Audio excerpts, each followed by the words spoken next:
अस्सलाम वालेकुम जी। पंजाबी रिवाइवल ਦੇ ਵਿੱਚ ਮੈਂ ਤੁਹਾਡਾ ਭਰਾ ਮੁਦੱਸਰ ਇਕਬਾਲ ਤੁਹਾਨੂੰ ਜੀ ਆਇਆਂ ਨੂੰ ਕਹਿਣਾ।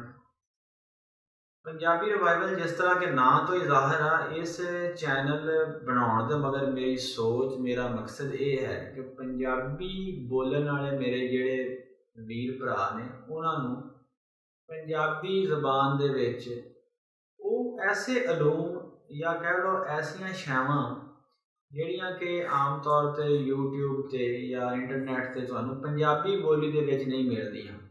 ਆਮ ਤੌਰ 'ਤੇ ਤੁਹਾਨੂੰ ਉਹ ਇੰਗਲਿਸ਼ ਵਿੱਚ ਜਾਂ ਉਰਦੂ ਦੇ ਵਿੱਚ ਉਹਨਾਂ ਚੀਜ਼ਾਂ ਦੇ ਮੁਤਲਕ ਮਾਲੂਮਾਤ ਮਿਲਦੀਆਂ। ਅਤੇ ਮੈਂ ਇਹ ਸੋਚਿਆ ਕਿ ਚੈਨਲ ਬਣਾਇਆ ਜਾਵੇ।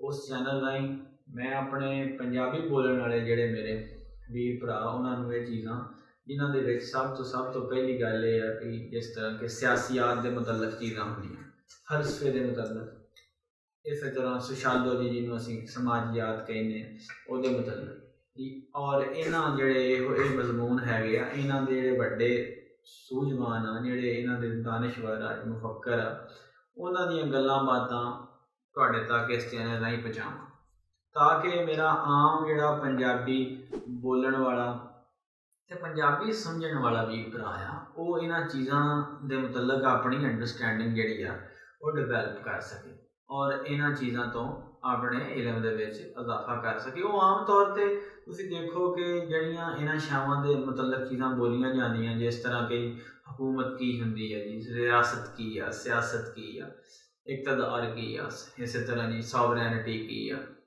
ਲਿਬਰਲਿਜ਼ਮ ਕੀ ਹੈ ਜੀ, ਪਾਰਲੀਮੈਂਟਰੀ ਸਿਸਟਮ ਕੀ ਹੈ ਜੀ, ਇਸੇ ਤਰ੍ਹਾਂ ਜੀ ਫੈਡਰਲ ਸਿਸਟਮ ਕੀ ਆ, ਇਸ ਤਰ੍ਹਾਂ ਯਾਨੀ ਕਿ ਸਿਆਸੀਆਤ ਅੱਗੇ ਵੱਧਦੀ ਆ।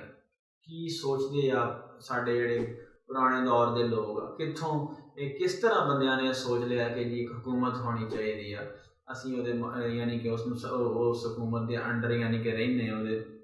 ਇਸੇ ਤਰ੍ਹਾਂ ਬਾਕੀ ਜਿਹੜੀਆਂ ਚੀਜ਼ਾਂ ਹੈਗੀਆਂ, ਇਹਨਾਂ ਸਾਰੀਆਂ ਚੀਜ਼ਾਂ ਨੂੰ ਅਸੀਂ ਇਸ ਚੈਨਲ 'ਤੇ ਮੇਰੀਆਂ ਜਿਹੜੀਆਂ ਵੀਡੀਓਜ਼ ਆ ਉਹ ਵਕਤਨ ਫਵਕਤਨ ਆਉਂਦੀਆਂ ਰਹਿਣਗੀਆਂ। ਅਤੇ ਤੁਹਾਡਾ ਲਾਈਕ ਅਤੇ ਸਬਸਕ੍ਰਾਈਬ ਮੈਨੂੰ ਮਜ਼ੀਦ ਹੌਸਲਾ ਦੇਗਾ ਕਿ ਮੈਂ ਮਾਂ ਬੋਲੀ ਦੀ ਜਿਹੜੀ ਇਹ ਨਿੱਕੀ ਜਿਹੀ ਖਿਦਮਤ ਦਾ ਇੱਕ ਸਿਲਸਿਲਾ ਸ਼ੁਰੂ ਕੀਤਾ, ਇਹਨੂੰ ਮੈਂ ਆਪਣੇ ਅੰਜਾਮ ਤੱਕ ਪਹੁੰਚਾ ਸਕਾਂ। ਬਹੁਤ ਬਹੁਤ ਸ਼ੁਕਰੀਆ ਜੀ, ਅਤੇ ਹਮੇਸ਼ਾ ਚੜ੍ਹਦੀਆਂ ਕਲਾਵਾਂ 'ਚ ਰਹੋ। ਤੁਹਾਡਾ ਵੀਰ ਭਰਾ ਮੁਦੱਸਰ ਇਕਬਾਲ।